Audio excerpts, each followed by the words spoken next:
On a stormy night, an elderly couple hurried into a small inn.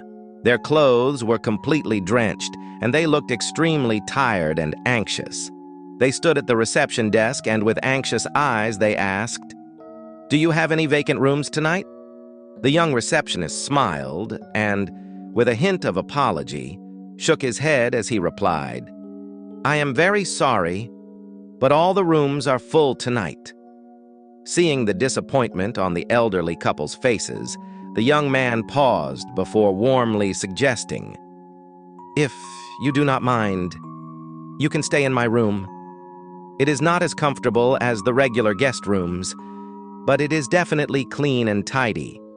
Besides, I am on duty tonight and can rest in the office." The elderly couple, looking grateful, nodded and said, "Thank you very much, young man."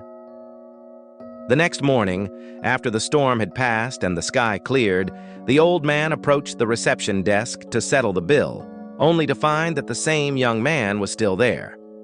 The young man explained with a smile, "Sir, since you did not stay in a regular guest room last night, we will not charge you any fee."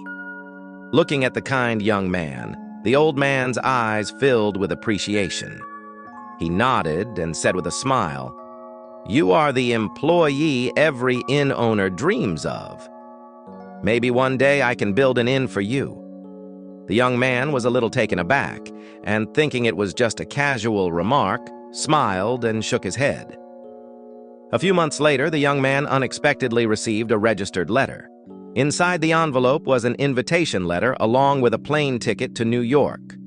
The sender was none other than the old man.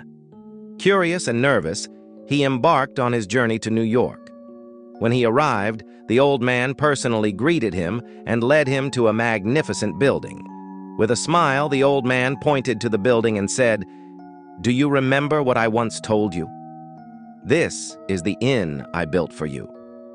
The young man was so amazed that he could hardly speak and stammered, "Sir, why did you choose me?" The old man continued to smile and replied, "My name is Henry Winston. I did not set any conditions or add any requirements. I only wanted to find someone truly trustworthy to manage this hotel. And you are the person I have been looking for." Later, the young man accepted the job, managed the inn with dedication, and eventually turned it into one of the world's most renowned, legendary hotels.